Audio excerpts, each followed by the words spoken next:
Okay, time की बात हम अगर करें तो 1870s का टाइम है। ओके, 1870s के बाद का टाइम की बात करेंगे।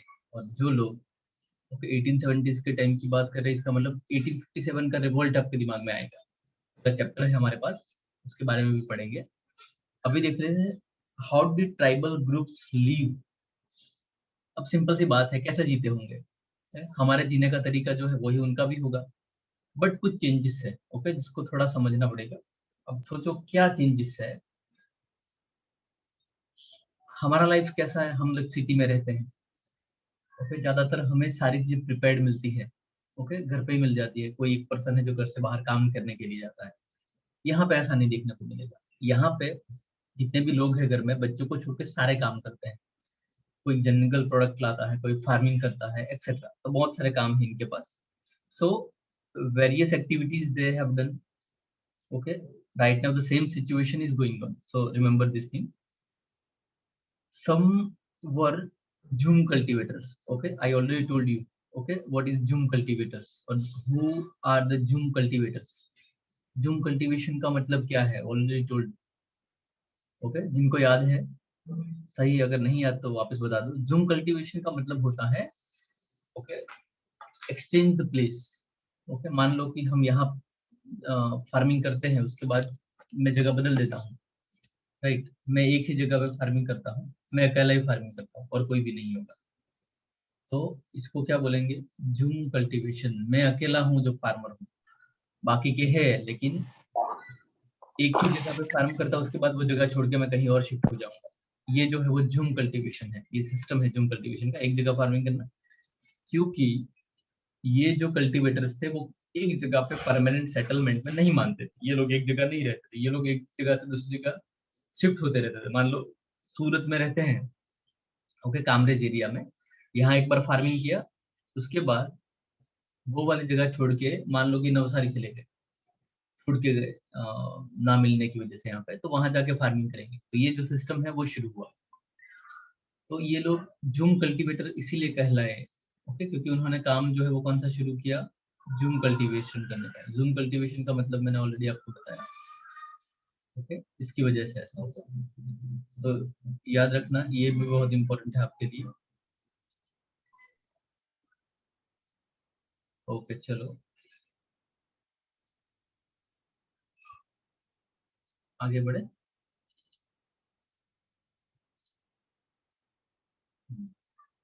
Yes sir. जूम कल्टीवेशन के अलावा किन चीजों के बारे में पढ़ना है, थोड़ा उसको भी क्लेरिफाई कर लेते हैं। The next topic, some were hunters and gatherers। ये भी हम देख चुके हैं, we are just revising it। Okay, कौन हंटर्स गैदरर है? जो हंटिंग का काम करे वो हंटर्स है। और जो जंगल प्रोडक्ट से लेके जो अलग अलग चीजें हैं, ओके, वो सारी कलेक्ट करेंगे, तो वो है गैदरर्स। चीजों को इकट्ठा करने का काम करेंगे। राइट, तो उसको क्या बोलेंगे हम लोग? जूम कल्टीवेशन में ये सारी चीजें होती थी। ओके, याद रखना, जूम कल्टीवेशन में क्या होता था? एक जगह पे फार्मिंग करते दूसरी जगह चले जाते हैं। अब यहाँ पे क्या करते हैं? एक जगह पे फार्मिंग करते हैं, उसके बाद फार्मिंग के अलावा भी कोई काम करना पड़ेगा, तो हंटिंग करते हैं, जंगल जाते हैं। ओके, हंटिंग करते हैं और जो भी चीजें हंट की हुई है उसको लाके बेचेंगे या फिर खुद घर के लिए यूज करेंगे, तो ये इनका काम है। गेदरर्स क्या करेंगे? आपको पता होगा जंगल प्रोडक्ट्स हमारे यहाँ बहुत मिलती है। राइट, तो जो जंगल प्रोडक्ट्स है, वो जो जंगल प्रोडक्ट्स मिलती है अलग अलग, उसको कलेक्ट करेंगे। ओके, और सारे जंगल प्रोडक्ट तो उनके काम की नहीं है, तो जितनी उनके काम की उतनी रखेंगे, यूज करेंगे, बाकी की चीजें मार्केट में बेचेंगे। और वहां पे जो लोग आएंगे सिटी वगैरह से, तो उनको बेच देंगे। वैसे वो सस्ते में बेच देते हैं, बाद में ये लोग प्राइस बढ़ा के उसको बेचते हैं, तो ऐसा देखने को मिलेगा। Okay, so we have already done it. Some herders animals. Okay, चलो ये भी देख लिया था, एक बार वापस बता देता हूँ मैं। एनिमल हस्बेंडरिंग करना, it is known as animal herder. Many tribal groups lived by the herding and rearing animals and gathering forest product. Okay, we already learned it. Pastorals की बात की थी हम लोग, बहुत सारे एनिमल्स रखते हैं, उसके साथ अलग अलग जगह मूव करते रहते, एक जगह पे नहीं रहते। It means they will change the place. एक जगह से दूसरी जगह ये लोग घूमते रहेंगे और साथ में एनिमल्स लेके घूमते हैं। कितना डिफिकल्ट होगा सोचो, तो सारी चीजें लेके जाना है मान लो कि आप सूरत में जिस एरिया में रहते हो, जिस फ्लैट में रहते हो, ओके, 3 महीने के बाद आप लोग चले जाओगे किसी और जगह पे, ओके, इंडोली मान लो चले गए, उसके बाद कतार गांव चले गए, हर 3 महीने में अपना प्लेस चेंज करते रहोगे, तो कैसा लगेगा? नहीं अच्छा लगेगा। सही बात है। तो शुरुआती दौर में ये होता था क्योंकि इनके पास कोई ऑप्शन नहीं था। अभी ऐसा नहीं है। ओके, लोग अभी एक ही जगह पे रहते हैं, सेटल्ड कल्टीवेटर्स हो गए हैं। सो वो पुराने टाइम की बात है, जब बहुत टाइम हो चुका तब की बात है। सम हर्डेड एनिमल्स देख लिया हम लोगों ने। सम लुक्स टू सेटल कल्टीवेशन। अब देखो, इन लोगों ने सेटल कल्टीवेशन करने के बारे में सोचा होगा, कभी ना कभी तो सोचा, ये बार बार क्या एनिमल्स के साथ जाना, सारा सामान लेके एनिमल्स के साथ एक जगह से दूसरी जगह जाना, आपको अच्छा लगेगा बार बार आपका घर बदलना है तो? कमेंट करना। जिसको अच्छा लगेगा वो इंसान मुझे कमेंट कर सकता है। अच्छा, मुझे बहुत अच्छा लगता है प्लेस चेंज करना हर 3 महीने में कहीं और। ओके, पूरे इंडिया घूम लोगे वैसे तो, जैसे वो आर्मी वाले जो होते हैं ना, ओके, मतलब कोई भी फोर्स में, बीएसएफ, आर्मी, सीआईएसएफ, उनको हर 5 साल के लिए रखा जाता है एक जगह पे। It means after 5 years they have to change their place. तो वो बेचारे अपने बच्चों को पढ़ाने के बारे में 10 बार सोचते हैं। एक बार कश्मीर में गए, उसके बाद अरुणाचल प्रदेश डाल देंगे, बाद में राजस्थान डाल देंगे, मतलब 28 स्टेट है, कहीं पे भी जाना है कभी भी, जब हर 5 साल में आपका जो प्लेस है वो चेंज हो जाएगा। ओके, तो उनको बच्चों के एजुकेशन वगैरह के लिए थोड़ा डिफिकल्ट हो जाता है। पहले तो सिर्फ 2 साल थे, आप सोचो, ओनली 2 years, हर 2 साल में चेंज, हर 2 साल में चेंज। उसके बाद गवर्नमेंट ने टाइम बढ़ाया क्योंकि उनको पता चला कि बार बार एक जगह से दूसरी जगह शिफ्ट होना, ओके, उनके बच्चों के लिए, उनकी फैमिली के लिए डिफिकल्ट हो जाएगा। सो उसके बारे में भी सोचा गवर्नमेंट ने। अब सेटल्ड कल्टीवेशन के बारे में कुछ लोगों ने सोचा। अब सेटल्ड कल्टीवेशन मतलब एक ही जगह पे रहो, कल्टीवेशन करो, वहीं पे रहो, खाओ, ओके, सारी चीजें कलेक्ट करो, बेचो, सब कुछ, सारे काम एक ही जगह पे करेंगे, जैसे अभी हम करते हैं ना। आपके पापा जो भी काम करते होंगे, ओके, तो आप जहाँ रहते हो वहां से काम करने जाएंगे। आपके मदर अगर काम करते हो वो कहीं बाहर जाएंगे, ओके। रहते एक ही जगह पे, बार बार चेंज नहीं करते, वरना हर साल चेंज कर लेते ना, सूरत, बाद में अहमदाबाद, राजकोट, वडोदरा, है कैसा लगता? एक जगह से दूसरी जगह घूमते रहो, घूमते रहो। Okay, it is not good for us. हमें भी नहीं अच्छा लगेगा, किसी और को भी नहीं अच्छा लगेगा, राइट? तो हैप्टिक क्रिएट करता है ये। सम took to settle cultivation, we already learned it. How did colonial rule affect tribal lives?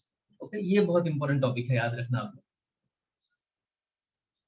Tribal जो पीपल है उनकी लाइफ पे ब्रिटिशर्स आए, उसके बाद क्या इफेक्ट हुआ? इसका मतलब जब भी कॉलोनियल रूल शुरू हुआ इंडिया में, ओके, ब्रिटिशरों के आने के बाद, तो उसकी इफेक्ट हमारी लाइफ के पे क्या पड़ी? ओके, आपको पता होगा हमारी लाइफ पे बहुत बड़ी इफेक्ट है उनकी। ओके, क्या है देख लेते हैं। सबसे पहले ट्राइबल चीफ हुआ करते थे। इसका मतलब एक गांव होगा ना तो वहां पे मुखी होकर होते, जैसे सरपंच होते हैं ना अभी गाँव में, एक गांव एक सरपंच, वैसे उस टाइम पे मुखी हुआ करते हैं। मुखी मतलब the headman of the village. Okay, simple सी बात है, दिमाग में डाल दो, क्या बोलेंगे? Headman of the village. How did colonial rule affect? तो यहाँ पहला टॉपिक यही है, जो ट्राइबल चीफ्स थे उनके पावर ले लिए गए। ट्राइबल चीफ जो भी बोलेगा, ओके, वो मुखी जो भी बोलेगा वो सही होता था, वो मान लेते थे पूरे विलेज वाले। अब यहाँ पे ब्रिटिशर आया तो ब्रिटिशरों का रूल लागू हो गया। ब्रिटिशरों के रूल के सामने जो भी लोकल पीपल थे, लोकल हेडमैन थे, उनका कोई भी काम जो है वो नहीं चलेगा, क्योंकि अब रूलिंग करने के लिए ब्रिटिशर जैसे बोलेंगे वैसा काम करना पड़ेगा। Okay, because we had no choices. Okay, this was problem. अब ट्राइबल चीफ का क्या हुआ? ट्राइबल चीफ का कुछ तो हुआ होगा। अब देखो, जिनके पास काम नहीं रहता, कोई काम तो करना पड़ेगा उनको। तो before the arrivals of the British, tribal chiefs enjoyed economic powers. इनके पास इकोनॉमिकल पावर थे, and had to right to administrator and control their territory. वो अपने, जैसे राजा होते हैं ना एक एरिया के, वैसे ये गांव के राजा थे, मान लो टेरिटरी के राजा थे। Under British rule the functions and powers of the tribal chiefs changed as they were followed to keep their land title, but were forced to follow laws made by the British officials. अब उनकी जो property थी वो तो उनकी रहेगी, लेकिन उनको ब्रिटिश ऑफिसर्स और ब्रिटिश ऑफिशियल्स के जो भी रूल्स एंड रेगुलेशन है वो फॉलो करने पड़ेंगे। पहले ट्राइबल्स के खुद के रूल्स एंड रेगुलेशन थे, पहले इनके खुद के सारे सेटअप थे, तो उसके बाद जो है वो सेटअप्स चेंज हो गए। ठीक है, अब क्या क्या चेंज हो गया, ओके वो देख लेते हैं। ट्राइबल चिप्स जो थे उनकी पावर चले गए, तो अब तो वो कॉमन पीपल हो गए, जैसे दूसरे लोग थे, ओके उनका भी हाल कुछ वही हुआ। शिफ्टिंग कल्टीवेटर्स थे, ओके हम लोग ऑलरेडी आगे बढ़ चुके हैं। शिफ्टिंग कल्टीवेटर्स मतलब क्या, पहले तो ये जान लेते हैं। मैंने ऐसा बोला था, एक जगह पे फार्मिंग करते हैं, वो जगह छोड़ के कहीं और फार्मिंग करते हैं, कहीं और मतलब नजदीक में ही फार्मिंग करते हैं, एक जगह से शिफ्ट हो जाता है दूसरी जगह पे, तो वो शिफ्टिंग कल्टीवेशन है। नजदीक नजदीक में एरिया, क्योंकि फूड अवेलेबिलिटी ना होनी, ओके और कोई प्रॉब्लम्स होने, क्योंकि हमारा उस टाइम पे रहना किस पे डिपेंडेंट था, जंगल प्रोडक्ट्स, और साथ में शिकार जो करते हैं, ओके हंटिंग जो करते हैं, उसमें एनिमल्स जो मिलते हैं, ओके उस ये दो तीन चीजें अगर वहां अवेलेबल ना हो तो वो लोग क्या करेंगे, प्लेस चेंज कर लेंगे। Okay so remember this thing, it's very important for you. तो उनके साथ क्या हुआ, the British uncomfortable with the shifting cultivators, Britishers shifting cultivator से अनकंफर्टेबल थे। क्यों अनकंफर्टेबल थे, टैक्स नहीं मिलेगा ना, चेंज करते रहेंगे, कहाँ कहाँ ढूंढेंगे और लेंगे। तो British wanted to regular revenue source for the state and produce land settlement. वो क्या चाहते थे, लैंड सेटलमेंट चाहते थे। लैंड सेटलमेंट का मतलब क्या, एक ही जगह पे रहो, फिक्स सेटलमेंट है, तो इतना पैसे हमें हर टाइम पे दे दिया करो, ओके जितने मिलने चाहिए इतने पैसे आप हमें दे दिया करो, उनको ढूंढ ढूंढ के पैसे लेने की नौबत ना आए, सिंपली बात है। सो शिफ्टिंग कल्टीवेटर्स की वजह से इनको प्रॉब्लम होने लगी। The British effort to settle jhum cultivators was not very successful. After facing widespread protest, the British had to allow them the right to carry the shifting cultivators in some parts of the forest. कुछ area में उनको permission देनी पड़ी ब्रिटिशरों को कि आप zoom cultivation कर सकते हो, क्योंकि लोगों ने अपोज किया, ये तो गलत बात है भाई, ऐसे थोड़ी चलेगा। ओके ब्रिटिशर बोलते हैं कि आप जूम कल्टीवेशन बंद करो, एक ही जगह पे रहो।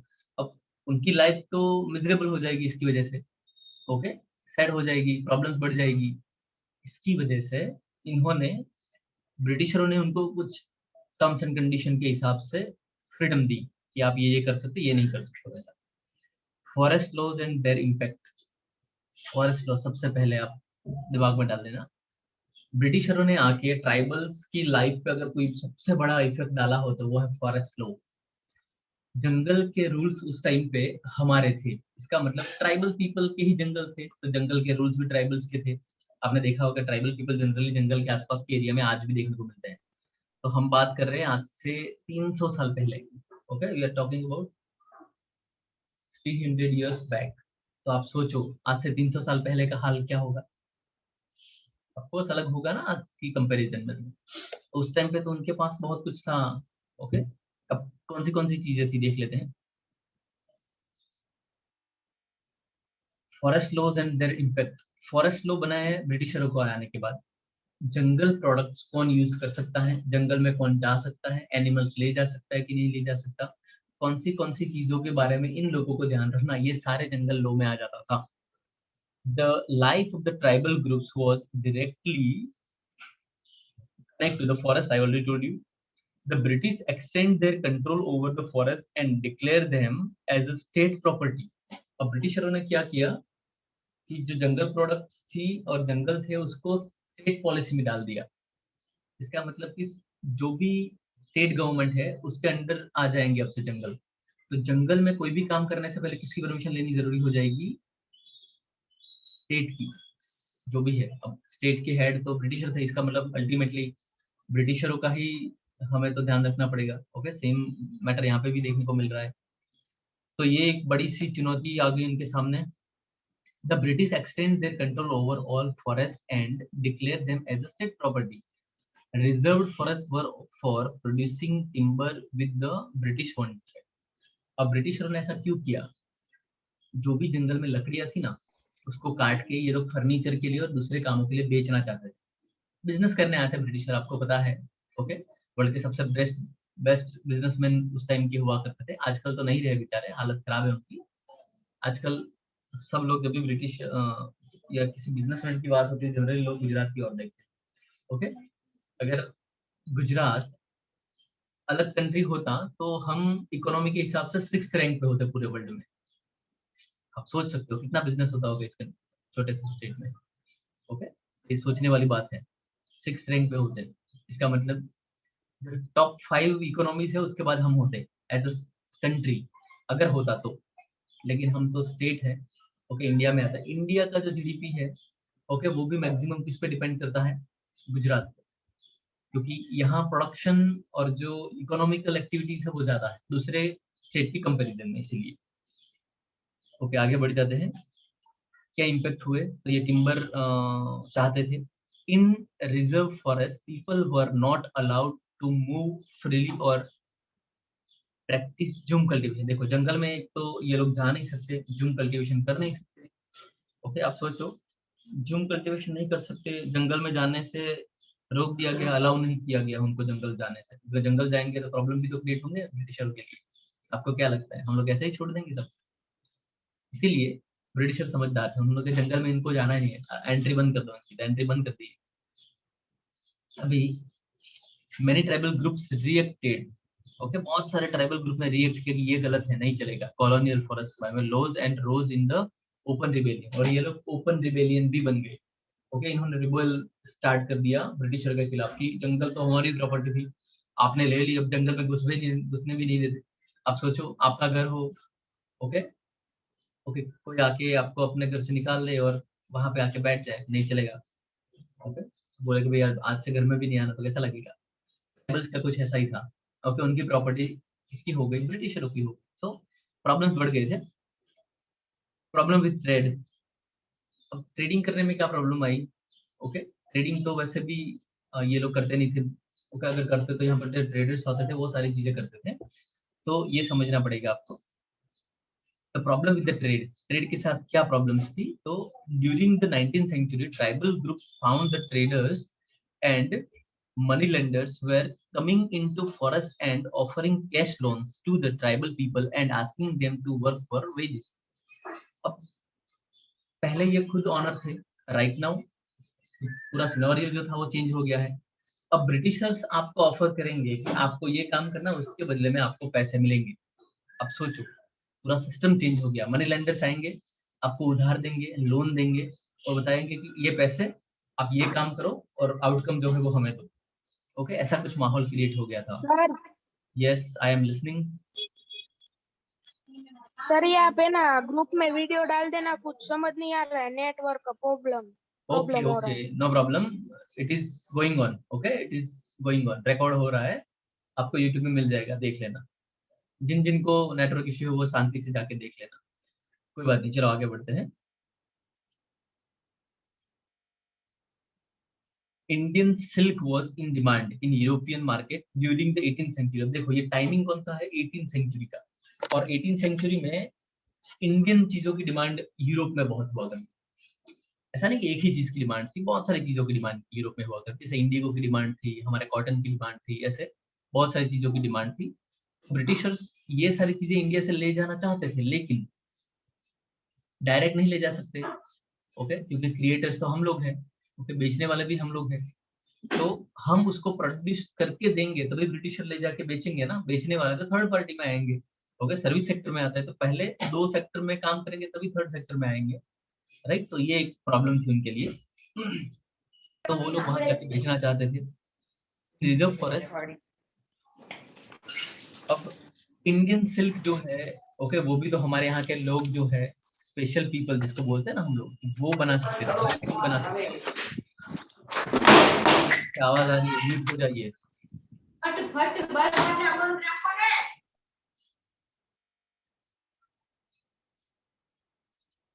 हो गया कि मैं ऑफ कर दूं आप लोगों को? अनम्यूट नहीं होना है, डिस्टर्बेंस हो जाता है यहाँ पे। तो आगे the problems with the trade में नेक्स्ट प्रॉब्लम है the Santhals of the Hazaribagh red cocoon. अब देखो, यहाँ पर रेड कुकुन मतलब बहुत ही कम देखने को मिलता है, ऐसे रेयर चीज मिलती थी यहाँ पे, रेयर कुकुन मिलता था यहाँ पे। ये बहुत इंपॉर्टेंट है हमारे लिए, देख लेते क्यों इंपॉर्टेंट है। कुकुन जिससे सिल्क बनता था, याद रखना, कुकुन क्या है? सिल्क बनने की process. The traders spent in their agents who gave loan to the tribal people and collect the cocoons। ये उनको लोन देते, पैसे देते और उसके सामने कुकुन्स को कलेक्ट करते थे, और जो ट्राइबल कम्युनिटी वही कुकुन्स का काम करती थी, तो इनके लिए वो भी जरूरी है। The coconuts were exported to Burdwan of the Gaya, where they were sold at 5 times the price. अब देखो कोकोनट्स जो है वो ये लोग कहीं और जाके बेचते थे और कितनी प्राइस में बेचते थे, 5 टाइम हाई। मान लो कि 10 रुपए की चीज है, ओके, ये लोग बेचते थे 50 रुपए में।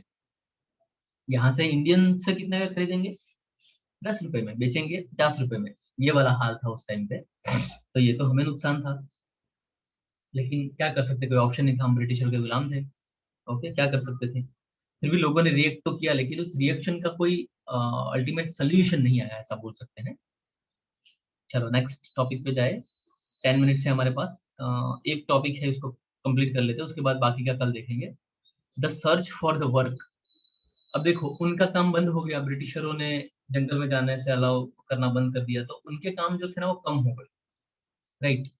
जो काम उनको मिल रहे थे पहले वो नहीं रहे उनके पास, तो इनको दूसरे कामों के लिए ढूंढने जाना पड़ा, मतलब नए काम ढूंढने पड़े। The plight of the tribal who had to go far away from the home is search for the work. Work condition उनको पहले अपने गांव में अवेलेबल थी, अपने जंगल में अवेलेबल थी, जो अब से नहीं रही, इसीलिए उनको अलग अलग जगह मूव होते रहना पड़ा। तो ये उनके लिए एक बड़ा प्रॉब्लम था कि एक जगह से दूसरी जगह मूव होना पड़ रहा है। बट क्या करते, पैसे कमाने भी तो जरूरी थे उनके लिए। Tribals were recruited in large number of the work for tea plantation and coal mines. अब जरूरत कहाँ थी, टी प्लांटेशन एंड माइनिंग के लिए जरूरी थी, और यहाँ पे लोग मिल नहीं रहे थे, ज्यादा लोग चाहिए थे, तो उनको वहां पे काम मिल जाता था। ओके, और वेजेस भी ठीक ठाक मिलते थे, लेकिन ऐसा बोल सकते हैं कि compare to actual wages it is very less. The prevented them from returning home. लेकिन ये घर उनको नहीं जाने देते थे, वहीं पे रहना है, वहीं पे काम करना है, वहीं पे कमाना है, तो ये थोड़ा उनके लिए प्रॉब्लम था। तो the tribal groups rebelled in different of the country, okay, different areas of the country against the changes in law.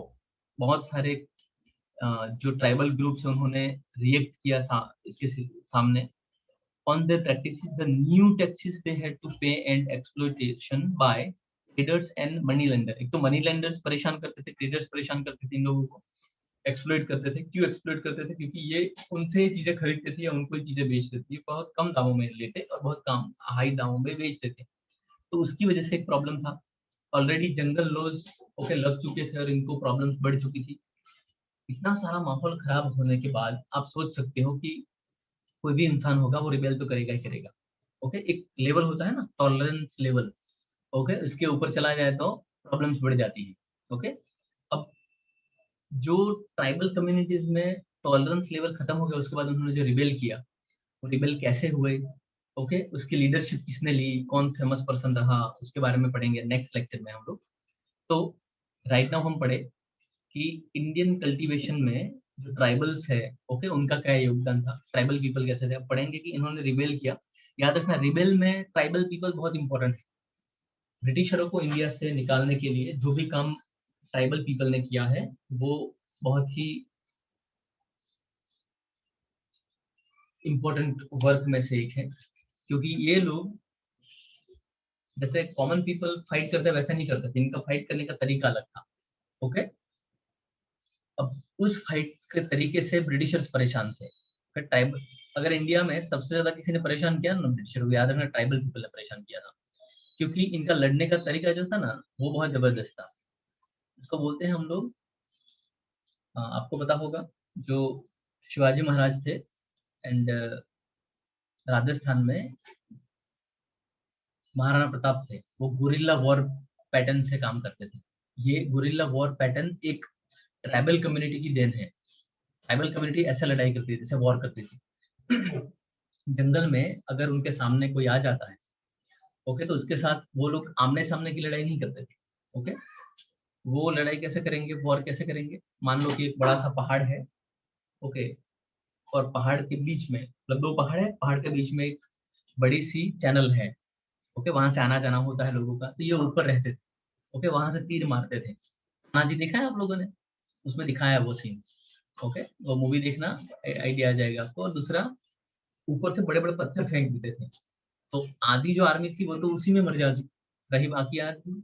और जंगल में ट्राइबल से compete करना है, इट वॉज इम्पॉसिबल। ओके, क्योंकि वो वहाँ के लोकल पीपल थे। ओके, जंगल को बहुत अच्छे से जानते थे, उनके साइन, ओके, उसकी एनिमल्स की आवाज निकालना वगैरह, उनके सिंबल्स सारे अलग चीजें हुआ करती, और उनको कम्पीट करना जंगल में जाके नेक्स्ट टू इम्पॉसिबल। तो जो भी ब्रिटिशर्स थे वो भी उनसे लड़ाई नहीं कर सकते थे। ओके, उनको भी पता था कि जंगल में जाएंगे तो मर के आएंगे। ओके, अगर यहाँ पे करते हैं तो शायद कुछ हो सकता है। बाद में भले वो बंदूक लेके जाए, सामने कोई दिखेगा तो बंदूक मारेंगे ना, गन का यूज कब होगा, सामने पर्सन तो होना चाहिए। सो ऐसा माहौल बनाते थे कि बाहर निकल के भागना है तो भी नहीं होता। आपको शायद पता हो, अभी नाम बोलते में, असम में शायद एक जगह थी, वहां पे हमारे सीआरपीएफ के जवानों को ओके घेर लिया गया था। वहाँ के जो ट्राइबल पीपल है, मतलब वो जो वहाँ के असंतुष्ट लोग हैं, जिनको बोलते हैं ना, हमारे यहाँ ये बहुत बड़ा प्रॉब्लम है। यहाँ के सिविल वॉर जैसा माहौल बन गया वहाँ पे। जो वहाँ के लोकल लोग हैं वही गवर्नमेंट के खिलाफ हथियार उठा लिए हैं, नक्सलवाद जिसको बोलते हैं हम लोग। तो कुछ नक्सलियों ने सीआरपीएफ के जवानों को घेर लिया था, और ओके बहुत जैसा तैसे करके बाहर निकले, बहुत सारे बेचारे मर भी गए, बहुत सारे हॉस्पिटलाइज करने पड़े। तो अब सोचो हमारी जो आर्मी है, ओके, जो फोर्स है, अगर वो भी उनके सामने सही से नहीं लड़ सकती, ओके, तो उस टाइम पे भी तो नहीं लड़ सकते होंगे ना, उनके क्योंकि उनका एरिया है। ओके, उस एरिया के चप्पे चप्पे को जानते हैं ये लोग। ओके, और आप उनके सामने ओके वॉर करने जा रहे हो, मतलब आप मरने जा रहे हो, ऐसा डिसाइड करके जाना है। ओके, तो ट्राइबल पीपल जो है वो कैसे लड़ते थे, ओके, कैसे परेशान किया, कौन लीडर्स थे उनके, कहाँ कहाँ पे इन लोगों ने ये काम शुरू किया, इन सारी चीजों के बारे में कल पढ़ेंगे। एक और पर्सन के बारे में पढ़ना है हमें उनमें। जैसे हम लोग बहुत सारे लोगों को याद करते, गांधी जी फ्रीडम फाइटर के लिए, ओके, सरदार पटेल, ओके, बहुत फेमस पर्सनालिटी है हमारे लिए। ओके, उसके बाद Nehru, B R Ambedkar. Okay, तो वैसे ही आदिवासी कम्युनिटी में 2-3 लोगों को याद रखना है हमें, जिसमें से बिरसा मुंडा। ओके, ये बहुत ही फेमस पर्सनालिटी है, जिनके बारे में भी कल पढ़ेंगे कि बिरसा मुंडा इतने फेमस क्यों थे। ओके, आदिवासी कम्युनिटी में ऐसी बहुत सारी चीजें थी जो नहीं होनी चाहिए, जिसको बोलते हैं ना negative aspects of the community. वो सारे नेगेटिव एस्पेक्ट्स निकालने का काम, उसको हटाने का काम इन्होंने किया था। ओके, इसी कम्युनिटी में पैदा होने के बाद भी वो बहुत ही सक्षम, बहुत ही क्लेवर पर्सन थे, एलिजिबल पर्सन थे। उन्होंने अपनी सोसाइटी से जो भी गलत चीजें थी, ओके, व्यसन करने से लेके जो भी प्रॉब्लम्स थी उनकी सोसाइटी के, वो सारे खत्म करने के लिए काम किया। ओके, तो उनके बारे में भी कल पढ़ना है, तो प्रिपेयर रहना। कल मिलते हैं सेम टाइमिंग पे, जो भी टाइमिंग होगा हमारा। ओके, आज का जितना भी सेशन में आप लोग रीड कर चुके हो, ओके, पढ़ चुके हैं, एक बार टेक्स्ट बुक को रीड करना भूलिएगा नहीं। और कोई भी डाउट है तो यूट्यूब पे जाके ये देख लेना वीडियो। अगर कोई डाउट है, कोई चीज समझ में नहीं है, कल पूछ लेना। ओके, अब अगर आपका लेक्चर है तो ठीक है। चलो, it's time to go now. 1:29 minutes we have only. Okay, do you have any doubt? कल बताओगे ना डाउट होगा तो भी। Now can we or not? No, sir. No sir. Okay, good. तो मैं जाऊँ ना? Yes, sir. चलो बाय बाय, मिलते हैं कल। Bye, sir. Bye bye sir. Bye. Bye.